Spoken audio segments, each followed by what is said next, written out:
Moscow. Both fighters are in their prime at 31. Both fighters have to duck under every single door frame, but at 6'7", Volkov is 2 inches taller. Interestingly, it's a slim reach advantage of half an inch for Greg Hardy. With the Octagon introductions, here's Joe Martinez. And now, ladies and gentlemen, here we go. 3 rounds this in the UFC heavyweight division. Introducing to you first, fighting out of the blue corner. He's a striker standing 6 feet 5 inches tall, weighing in officially 265 pounds. His professional record stands at 5 victories, 1 defeat, and 1 no contest. Fighting out of Coconut Creek, Florida, USA. Here is the Prince of War, Greg Hardy! And across the octagon, his opponent fighting out of the red corner. His background, karate and Brazilian jiu-jitsu. At 6 feet 7 inches tall, he weighed in officially 251 pounds. In 37 professional fights, his record, 30 victories, just 7 defeats. Fighting out of, representing Moscow, Russia, here is the number 7 rated heavyweight contender in the world, Alexsander.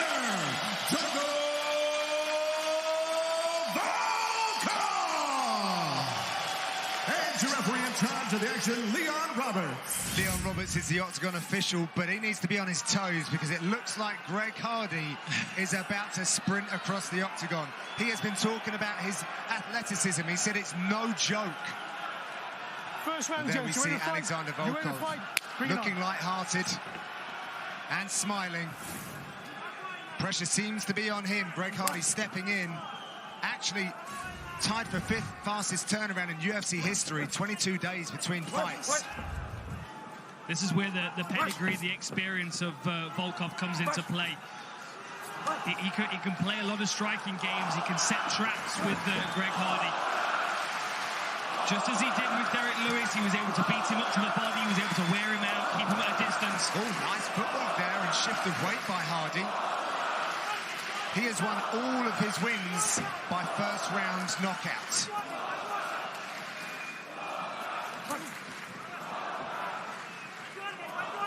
Alexander Volkov with that karate base. Oh, left hook there. Nice a nice jab from Volkov. What I thought was very interesting was just the way in which Hardy's mind works, and he's stepping up for his teammate JDS. He saw it as his responsibility for the man down, and also to repay the debt to the UFC for all the opportunities that they have given him. This is a great learning experience for him. You know, win or loss, there are lots of things to be gained from this fight. Obviously, a win is massive, but here's the takedown. Oh, no. Volkov straight up against the fence there. He was able to get a long leg to the floor. Yeah, I wouldn't be surprised, though, if we saw Greg Hardy work a takedown here. So much experience in a way of Alexander Volkov. He has 30 professional wins to his resume. The opponents that Hardy has fought, their wins total 31 combined. Stats. And you've got to think that Volkov has faced big power punches in his past. You know, he's used his kickboxing skills to be able to keep himself out of danger and get those fights won. Well, Brett was mentioning the countdown against Derek Lewis. He was winning it, and then things like they do in the heavyweight division, they turn around pretty quickly. I think he just felt like he was so comfortable in that fight, cruising to a distance, you know. He got complacent. Yes. And I think the difference between Derek Lewis and Greg Hardy is that Derek Lewis and Greg Hardy both punch like a truck, but I feel like Greg Hardy's probably going to be able to cover distance much quicker. Well, Hardy's he's had a few views on the power of Derek Lewis recently as well. Volkov is such a respectful martial artist. And you see, I mean, to his credit, Hardy already looking much more calm in there, relaxed, pumping the jab out there, and showing a lot of patience. I mean, you know, this is not the Greg Hardy we saw in the Contender Series. This is not the one we saw in his debut. It's just much more patient. He's not hunting just a knockout blow, but I think he would benefit from a little more of that to try to throw off Volkov. The longer this fight goes, the more Volkov's going to get into his own rhythm and be able to figure him out. 7 professional fights for Greg Hardy, and he's in the co-main event on enemy territory in Moscow. A lot of talent. He spent his life as a professional athlete. He believes he can move like no one else in that division. He hasn't really thrown too many looping overhands either. He's just kind of pumping this jab out there, a couple leg kicks. Nice stiff jab there from Volkov. Hardy's, the occasion doesn't seem to have gotten to him either. He's settling right into this battle. I think there's also a peace of mind knowing that he is taking this fight on short notice against a guy that's got so much more experience than him. So there is everything to gain and nothing to lose, really. Yeah, maybe just go for broke, right? Right. But that being said, he's not fighting like that at least, No. right? I mean, the mentality in him and being relaxed in there, suits that. But as far as him just being like, oh, wired up, I'm just going to try to get him out of there. Oh, that was a nice right hand as Greg Hardy circled.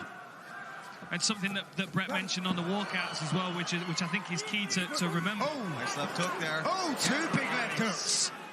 Is that, Greg Hardy, as a football player, is used to having a fast turnaround. You play one game, it ends, win or lose, you move on to the next one immediately. I would imagine that the fast turnaround is much more suitable for an athlete of his mentality. And he said he's able to do that because in football, there's so much more science and everyone's looked after so much better. They spend every waking moment taking care of themselves, which is why we see this frequency of action from him.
Welcome back to Moscow. We are just about to head into the second round. Big smiles from both fighters, but Dan, we saw there's a very significant piece of information that we learned from Greg Hardy. Yes, his right hand is injured, which is a big problem for him, knowing full well that the big right hand over the top is his key to winning this fight. Now, that doesn't necessarily mean that the fight's not winnable for him, because as a powerful athlete, he's got other weapons that he can utilize. But his most comfortable weapon is somewhat disabled, which is an issue for him to work around. It's going to test his adaptability as a mixed martial artist. Learning more lessons than he probably planned for, Paul, but he's been told to double up on that left hand as well and aim at the chest. Yeah, and I think he needs to do that, double up on that jab, and then do what he was doing with that leaping in left hook. He's got a good chance of coming over the top and catching Volkov with that as well. But the more we see that coming out of Volkov, the more he's in trouble. Snappy jab there from Volkov. Threw it there. Well, remembering that Hardy gets his work done early, we're now in the second round, and Volkov was preparing for a 5-round fight against Junior Dos Santos, who got an infection and was forced to withdraw from the contest. Volkov still seeking that fight, and perhaps against Alistair Overeem, but he does see name value in Greg Hardy, who's obviously well known to fans in the US. So I've just been shown a replay on my monitor of a kick that was blocked by Greg Hardy away from his body, and it looked like he took the kick right on the side of his wrist. And I remember Randy Couture was once affected by the same kick. He was caught on the wrist and it broke. I mean, we don't know exactly whether that's it, but something certainly caused an issue for the hand. Yeah, and if that's the case, that's worse than even a broken hand. Yes. At least a broken hand, your hand's wrapped, it's in a glove. But if your forearm is broken, everything that you do, you feel that vibrating through your arm, and it hurts.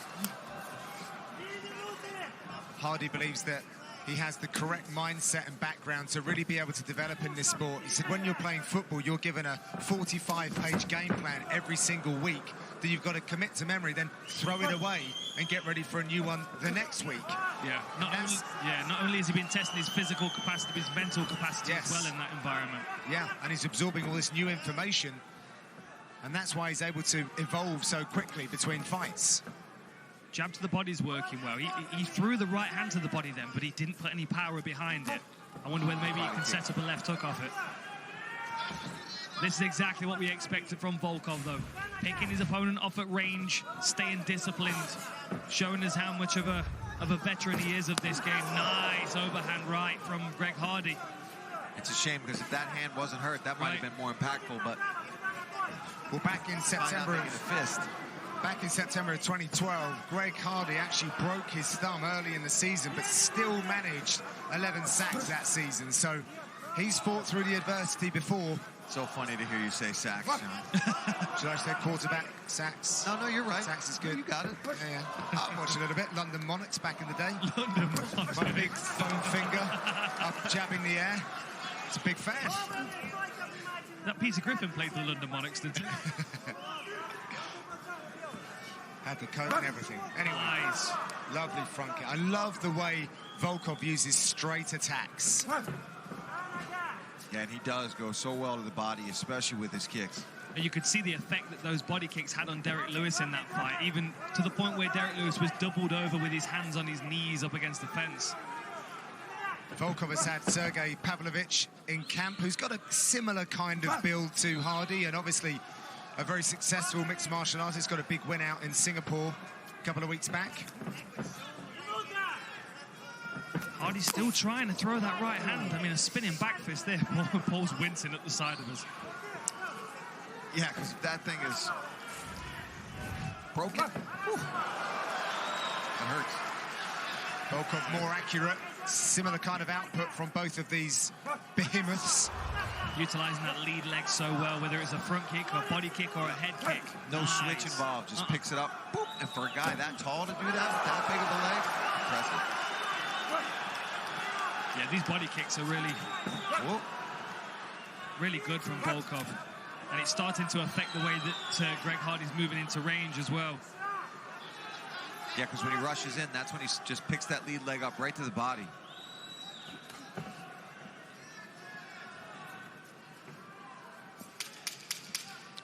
Last 10 seconds. But we're going to follow Greg Hardy back to his corner and see if he gives us any clues about his injury.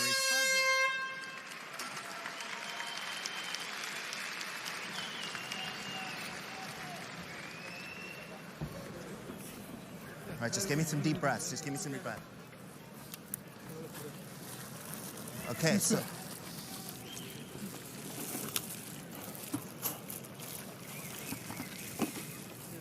All right. I know the right hand is damaged, but you gotta at least put it in his face to set up that left hook. Okay? So at least...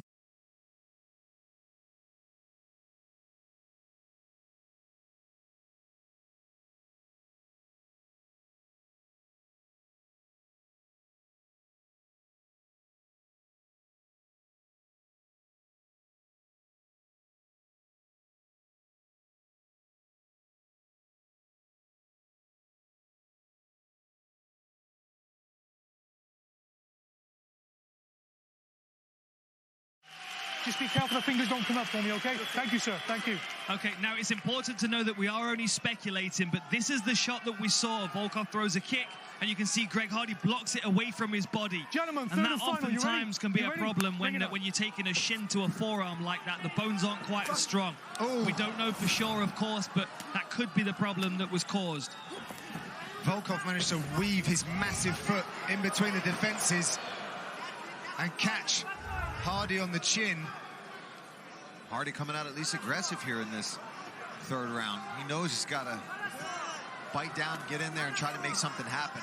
Whether your hand's hurt or not, if you're still in this fight, you got to get in there and throw. Well, he's in the third and final round, which is Alexander Volkov, the number 7 heavyweight in the world. There's an eye poke there. That was a knuckle, that was a knuckle. Apparently not. Apparently a knuckle. Doesn't matter, though. Greg Hardy still wants to keep going. Yeah, good point. Good jab by Volkov. Spearing jab through the guard. I really enjoyed his fight with Stefan Struve, which we called. Nice angle change there from Volkov. Slips off to the side, lands his own strikes. He can work on a process of attrition sometimes, Volkov. I do believe that he does better over 5 rounds these days. But he just breaks people down. It looked like the shot that caught Greg Hardy in the eye looked like the knuckle of the thumb of Volkov. Good eye there from the ref. Leon Roberts, one of the very best in the game. Very experienced.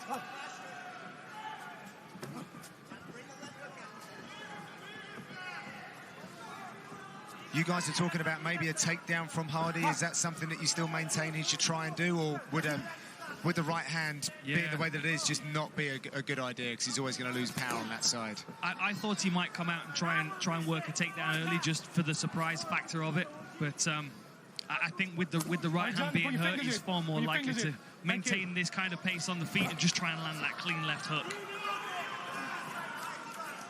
He keeps working to the body. I keep expecting to try and come up around the side of the guard because Volkov's got such good defense. He does tend to catch. He does tend to catch punches with his palms, and that does open up that opportunity to come around the side of the guard, especially if you can cover distance so quickly and you can commit to the shot. Oh! Volkov living up to his strike rate, second highest strike rates in UFC heavyweight history. Of course, came with the #1. Penny kick again. Just pick it. Got to go for it here. But with that, you know, I'm curious to find out what the injury is to the arm or hand or what's going on, because he really has not thrown much of that right hand at all in this fight.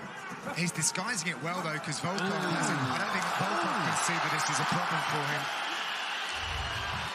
So sharp with his straight punches is Volkov. I always like to see a fighter that's got a height and reach advantage really utilize it to the best of their ability. So often we see the taller guys, particularly at heavyweight, get closed down very fast. Yeah, they just oftentimes fight to the size of their opponent. If they're shorter, end up fighting in that closer range. It's a bad habit for some tall guys.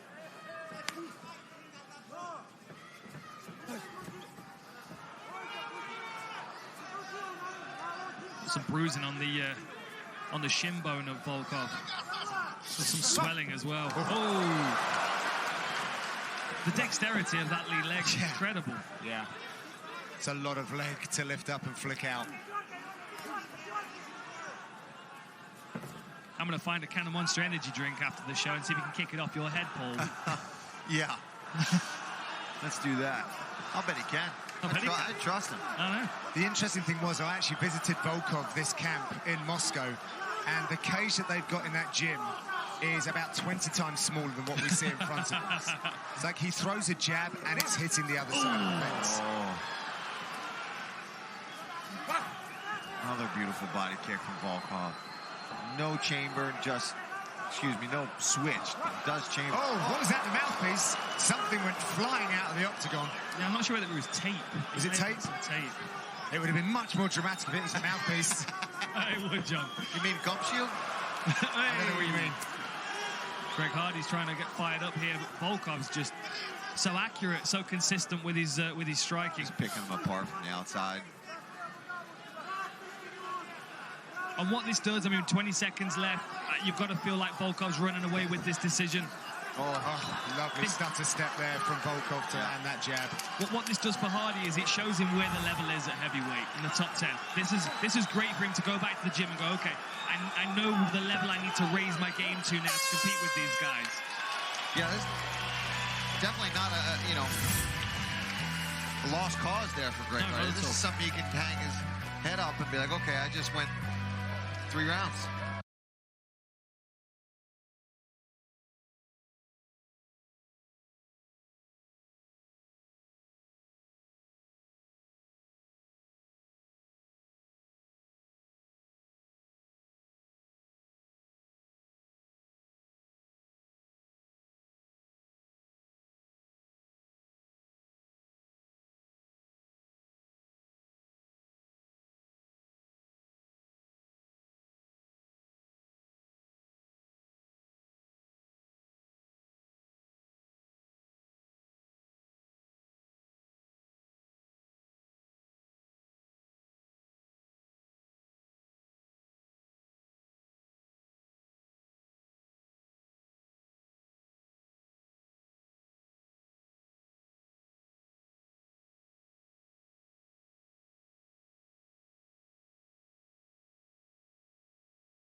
UFC Fight Night is brought to you by P3, the official protein snack of UFC. And the background there is St. Basil's Cathedral, recognised as a symbol of the country, a real masterpiece consecrated in the 16th century. Time now to hear what the judges thought of this one. Here's Joe. Ladies and gentlemen, after 3 rounds, we go to the judges' scorecards. All 3 score it 30-27. Your winner by unanimous decision from Moscow, Russia, Alexsander Drago.